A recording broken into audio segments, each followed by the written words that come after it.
ձեզ այդ միջոցով մեկուսացնեն ընտրական process-ներից, այդ դեպքում ինչ եք անելու։ Այս process-ը սկսելուց առաջ բոլորս իրար հետ պայմանավորվել ենք, որ այսպիսի բաներ կլինեն, ավելի վատթար բաներ կլինեն, բոլորով համաձայնվել ենք, որ մինչև վերջ գնում ենք մեր հայրենիքի համարա, մեր ժողովրդի համարա, մեր ժողովրդի անգամ այն հատվածի համարա, ովքեր դեռ չեն գիտակցել, բայց կգիտակցեն շատ արագ, թե մենք ինչից հեռու պահեցինք Հայաստանը։ Այդ մեղադրանքը ինչու՞ն է վերաբերում, ինչ-որ փողերի լվացման մասին է խոսվում, ինչ Անիմաստ թեմա է, անիմաստ։ Ուղղակի հիմնական նպատակը այն էր, որ մենք տեղեկատվություն ունեինք, որ ընտրությունից առաջ մեր կազմակերպական համակարգը ուզենալու են քանդեն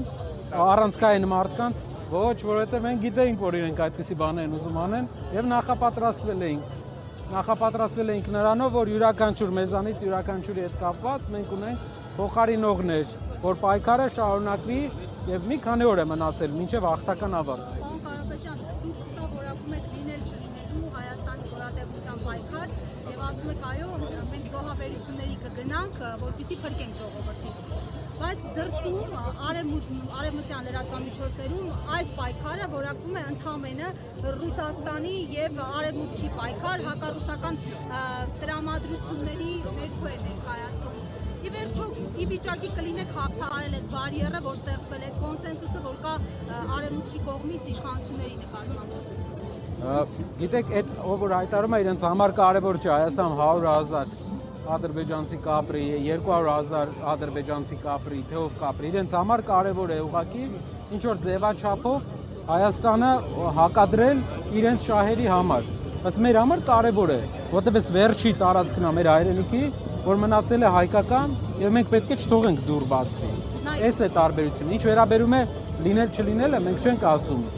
Սա կարևոր բան է։ Մենք ասում ենք Հայաստանի ձևաչափի փոփոխություն է տեղի ունենալու։ Հայաստանը տարիների ընթացքում առերեսվելու է, քիչ-քիչ նախիջևանացում է լինելու։ Այսինքն դուռն են, մենք դեմ ենք կանգնում դուռը բացելու,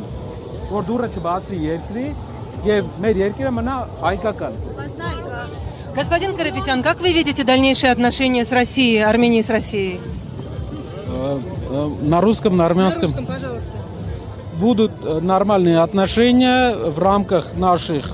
экономических договоренностей и оборонных договоренностей тоже. У армянского общества есть вопросы к России, ответы на которые мы уверены получим, и действия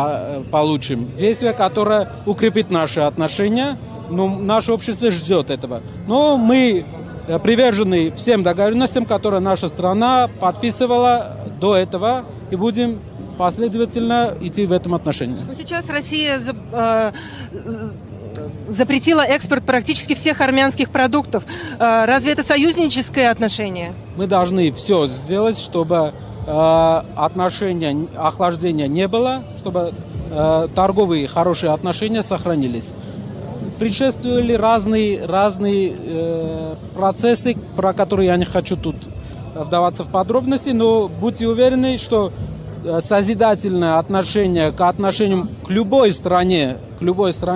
это наша политика. Мы слишком маленькая страна, чтобы стать частью какого-то блокового противостояния.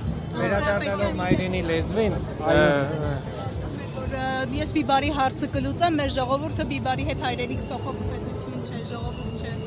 Ասում էր բիբարը կառնի, երևի ամբողջ գյուղմթերքն էլ առնի, երևի այնպիսի խորքային են հարաբերությունները մեր տարածաշրջանային երկրների հետ, որ չի կարող մարդը լուծել։ Մենք պետք է կարողանանք հարցը պայմանավորվել։ Հարևան երկրների համար մեծ վտանգ է Հայաստանը իրենց հակաչ դառնալու։ Եթե նա չի կարողանում պայմանավորվել, դա պետք է չփակի բյուջեից նոր պարտք վերցնելով։ Դա բերելու է մեծ մարտահրավերների մեր երկրին։ Բիբարը այսօր բիբարն է, վաղը ուրիշ բան կլինի, այսօր ուրիշ բանը ամբողջը չես գնի ու չի էլ կարողանալու։ Վստահ եղեք, փոփոխությունը կբերի նրան, որ մեր գյուղատնտեսները ավելի լավ գներով մթերման կանոնների միջոցով վաճառելու են, գները լավանալու են, այդքան էլ ճիշտ, մեր ջան։ Կարապետյան, տեսեք, քաղաքականությունում ոչինչ բացառել պետք չէ, դրական գործընթացներում առավել եւս։ Դուք քննարկել եք այնպիսի սցենար, որ եթե այնուամենայնիվ չհաջողվի միաձնակը լինի կամ ընդդիմություն միավորման պարագայում հասնել իշխանափոխության, մանդատներ վերցնել չվերցնելու հանգամանքը։ Վստահ եղեք, մենք այս պայքարը սկսել ենք, որպես հասնենք հաղթական ավարտին։ Այն ամենը Այնուամենայնիվ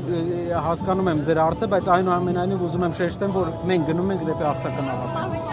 Մեր հիմնական նպատակը այդ է, հաղթական ավարտ, փոփոխություն, որովհետև այն վտանգները, որ գալու է այլընտրանքը մեզ համար ընդունելի չէ։ Ինչպես է գնահատում նաև տարբեր մարզերում ՀՊ-ի կողմից, ՀՊ-ականների կողմից, ընդդիմադիրների թիրախավորումը, ծեծի ջարդը եւ այլն։ Իրենք հագել են մի կոստյում, որը շատ ծանոթ կոստյում է մեզ հիշեցնում, բայց մի բան կա։ Իրենք պետք է չսրեն հարաբերությունները, պետք է խնդրահարույց վիճակ չստեղծվի մեր ժողովրդի մեջ, այդ հակասությունը մեզ չի սազում, դա լուծելու ենք, բայց քալերտը սկսվել է։ Պարոն Կարապետյան, եւ այդ 300,000 ադրբեջանցիների հայցակարգ եք ներկայացնում, ի՞նչ փաստաթուղթ է դա, որքանով է այդ փաստաթուղթը հիմնավորվում։ Հայեցակարգը արևմտյան Ադրբեջանի, այսպես կոչված արևմտյան Ադրբեջանի համայնքի հայեցակարգն էր, որի դեմ մենք աշխատում ենք, որը ներկայացվել է մեր ժողովրդին։ Իրենց փաստաթուղթներ, որը օֆիցիալ իրենք ներկայացրել էին ՄԱԿ-ին, բոլոր միջազգային կառույցներին, որպես իրենց համար հայեցակարգ այստեղ տեղափոխվելու, որտեղ շատ մտահոգիչ կետեր կան։ Ու Միրզոյանը ասում է նման պնդումները սրիկայություն են, որ արևմտյան Ադրբեջանի Թող այդ նույնը ասի այն երկրի այն մարդուն, ով որ 2 ամիս առաջ դուրս եկել հայտարարել էր, որ պետք է հետ գնանք։ Ադրբեջանի նախագահն էր հայտարարել, Ադրբեջանի նախագահի օգնականն էր հայտարարել, Փաշազադեի տեղակալն էր հայտարարել։ Ալեն Սիմոնյանն էր հայտարարել։ Դու Արսեն Թորոսյանը հայտարարել էր, որ մենք պետք է սովորենք ապրել այլ ազգերի հետ։ Իրենք պետք է մարդկանց ճիշտը պատմեն, որ մարդիկ իմանան ուր են տանում մեր ժողովրդին։ Երբ որ իմանան ուր են տանում մեր ժողովրդին, բոլորը ոչ են ասելու ու մենք տեսնում ենք մի քանի օրից ոչ են ասելու այս մարդկանց, այս ապաշնոր իշխանությանը, որը ինչպես մի բանի մեջ եմ ես համաձայն իր հետ։ Երեք ասեց, որ Հայաստանը անդունդի եզրին է։ Այո։ Եվ նրանք են բերել 8 տարվա մեջ անդունդի եզր մեր երկիրը։ Շնորհակալություն։ Իսկ Սամվել Կարապետյանի այլ քաղաքացիների հրաժարվելու գործընթացը ինչ փուլում է։ Պրոցեսը սկսվել է, գնում է ընթացքի մեջ, պարոն Վարդևանյանն ավելի շատ։ Մինչև ձեր պատկերացրած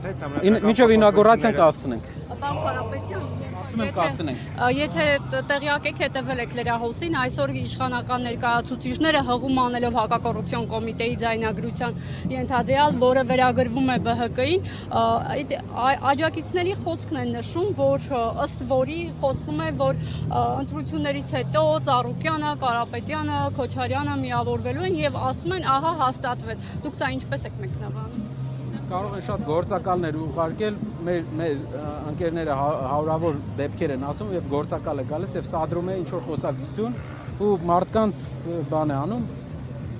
process է, իրենք ուզում են իրենց անկյունից ներկայացնել, ինչ պետք է ներկայացնեն, հո չեն ասի, որ երկիրը բերել են այսօրին, հո չեն ասի, որ տնտեսությունը լրիվ արտաքին պարտքի վրա են դրել, ինչ պետք է ասեն,